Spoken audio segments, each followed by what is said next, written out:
Bismillahirrahmanirrahim. Assalamualaikum warahmatullahi wabarakatuh dan salam sejahtera diucapkan kepada anak-anak tahun 6 juara. Bertemu kembali dalam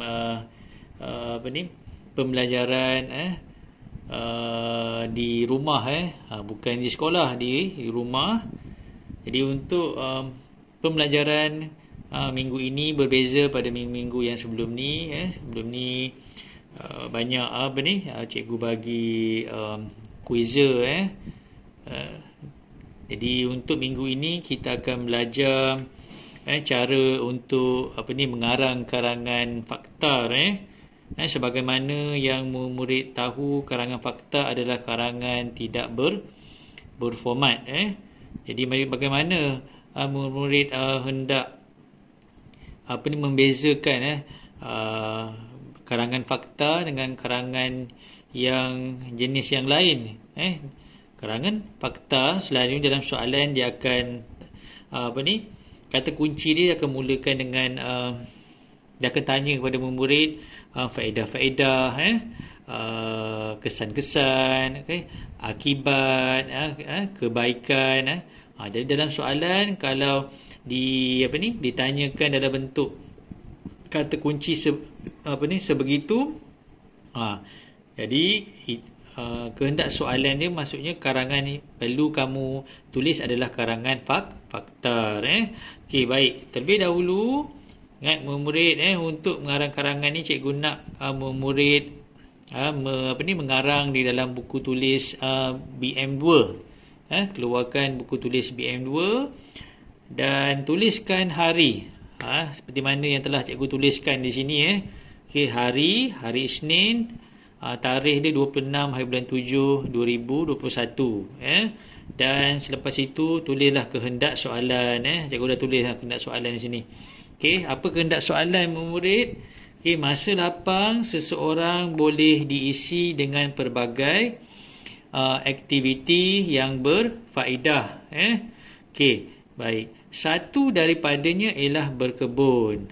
Jadi aktiviti ataupun kata kunci soalan ataupun idea karangan fakta yang kamu perlu buat adalah aktiviti berkebun. Okey, baik. Format dia di sini kamu nampak dah, format dia adalah faedah berkebun. Kalau faedah, jenis karangan ni adalah karangan fakta. Karangan fakta adalah karangan tidak berformat. Tapi murid perlu tahu, perlu ditulis dalam 6 perenggan. Bukan 3 perenggan, bukan 2 perenggan. 6 perenggan. Seperti mana yang telah cikgu terangkan di dalam kelas. Perlu ada perenggan pendahuluan, 4 perenggan isi dan 1 perenggan penutup. Okey, jadi kehendak soalan ni disuruh kamu ceritakan aktiviti berkebun.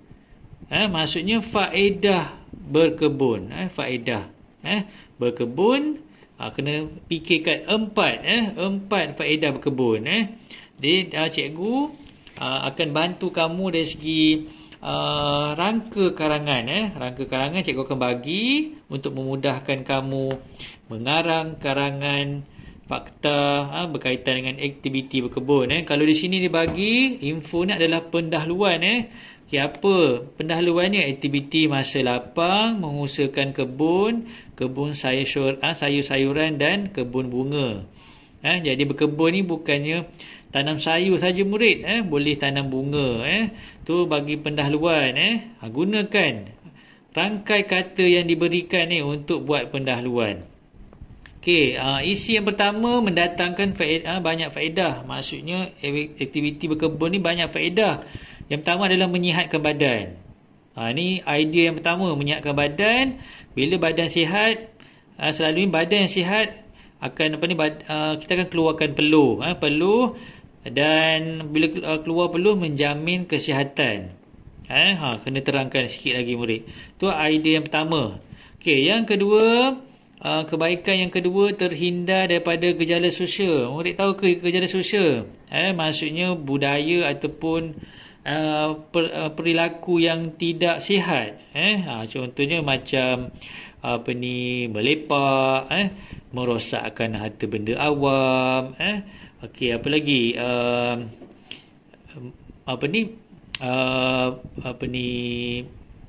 melakukan perkara-perkara yang tidak baik, okey, terutamanya di tempat awam ataupun di mana-mana, maksudnya berkaitan dengan perilaku masyarakat yang tidak sihat ataupun tidak baik ni. Jadi perlu dihindarkan. Kalau di sini dibagi sini melepak, ataupun berpesiaran. Berpelisiaran maksudnya kamu keluar dari rumah kamu tanpa hala tuju. Kamu pergi ke tempat-tempat pusat membelah, kamu buat benda-benda yang tidak baik, kamu buang masa. Selalunya pergi jumpa kawan, bersembang-sembang kosong, merosakkan harta benda atau perkara yang tidak baik lah. Okey, baik. Dengan berkebun dapat menguruskan masa. Masa diurus dengan baik. Dia bagi idea yang kedua. Yang ketiga, menambah pengetahuan dan pengalaman. Okey, maksudnya berkebun dapat menambah pengetahuan dan pengalaman kamu. Bagaimana kamu nak tanam sayur, nak tanam bunga, ataupun kerja-kerja pertanian tu. Kaedah tradisional ataupun moden. Tu idea yang ketiga. Idea yang keempat, menambah ekonomi.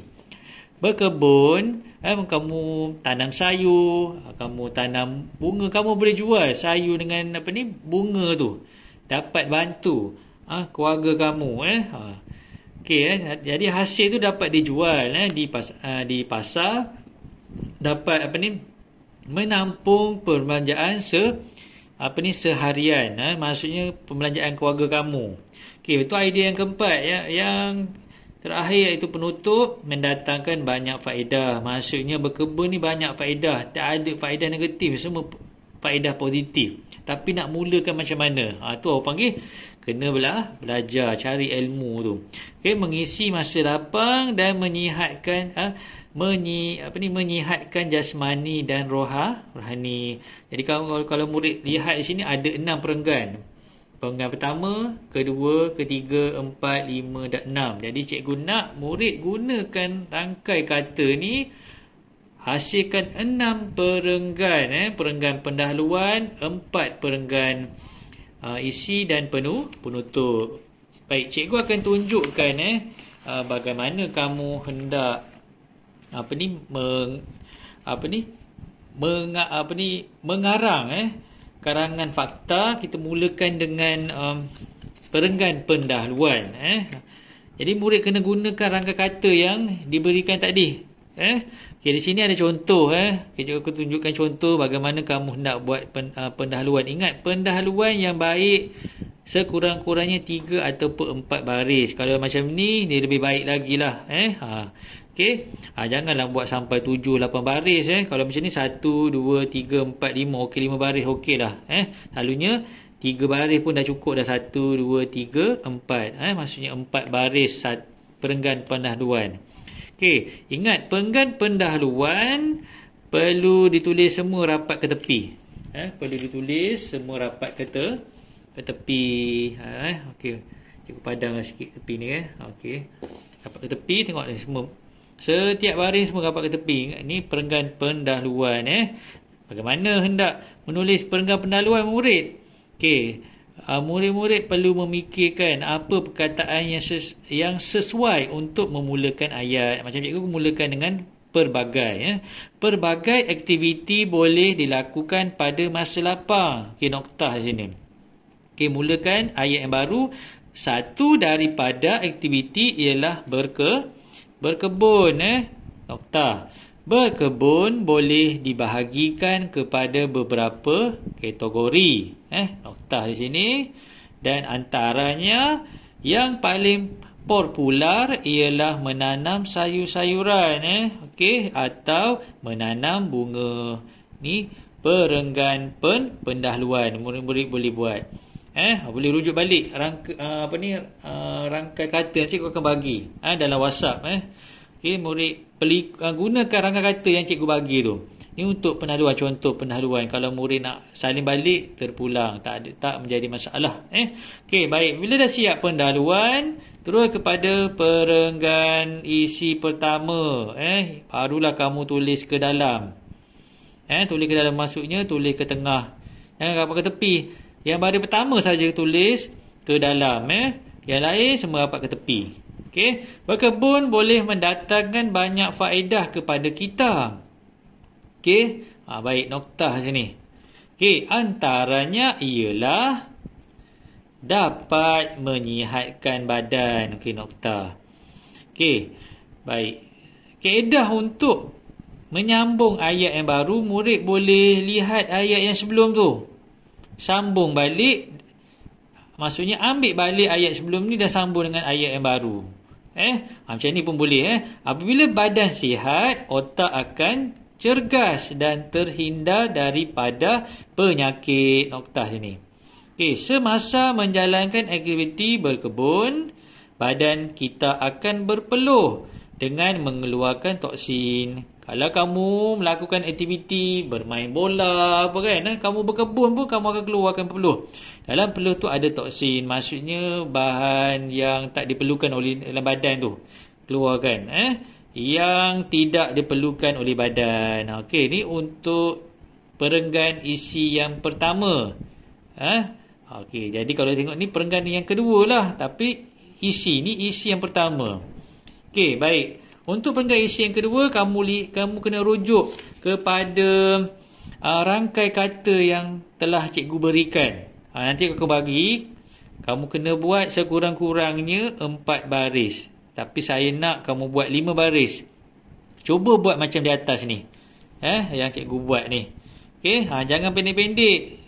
Cuba belajar menghurai.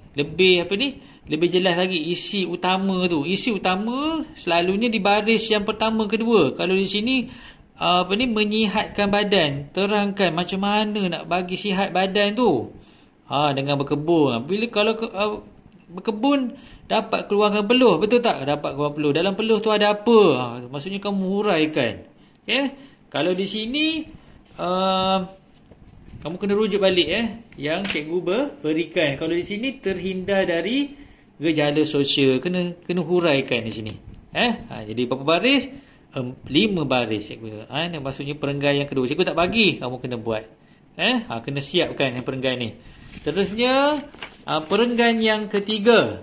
Ni perenggan yang ketiga. Pun sama, 1 2 3 4 5 baris cikgu nak kamu buat perenggan isi yang ketiga, 5 baris. Cikgu pun tak pergi. Cikgu tak bagi. Cikgu nak kamu buat sendiri. Dan perenggan isi yang keempat bersama. 1 2 3 4 5. 5 baris. Jadi kena ingat bila kamu nak bertukar kepada perenggan, maksudnya perenggan isi ketiga, keempat, kena selang 1 baris. Kena selang selang 1 baris. Kena selang 1 baris. Kalau tak nak selang, tak ada menjadi masalah. Tetapi seelok-eloknya kena selang lah. Baru kemas kamu punya karangan yang kamu karang. Kena selang. Maksudnya perubahan perenggan yang baru kena selang 1 baris. Okey, baik. Dan kesimpulan. Perenggan kesimpulan cikgu tolong kamu. Okey. Contoh perenggan kesimpulan, kamu kena mulakan dengan kesimpulannya. Kesimpulannya ialah aktiviti berkebun mendatangkan banyak faedah kepada manusia. Noktah sini. Oleh itu, jadikanlah aktiviti berkebun sebagai satu aktiviti mengisi masa lapang. Ingat, perenggan penutup ataupun perenggan kesimpulan sekurang-kurangnya 3 baris. Okey, kalau 4 boleh dimaafkan. Okey, baik. Ingat, perenggan penutup perlu 3 baris. 1 2 3. Maksudnya karangan yang baik perlu ada perenggan penutup. Maksudnya ada perenggan pendahuluan, 4 perenggan isi dan perenggan penutup. Kena ada penutup. Selalunya kamu tak buat perenggan penutup. Kamu buat sampai perenggan isi yang keempat dengan yang ketiga je, penutup tak ada. Maksudnya karangan kamu tu tak lengkap. Jadi tak lengkap, kamu tak dapatlah markah yang baik. Jadi ni setakat ini saja pada cikgu. Cikgu harap video yang cikgu buat ni dapat membantu kamu untuk mengarang karangan fakta. Ingat, karangan fakta perlu ditulis, walaupun karangan fakta dan karangan tidak berformat, perlu ditulis dalam 6 perenggan. Okey, buat di dalam buku mana? Buku tulis BM2. Sekian, terima kasih. Assalamualaikum.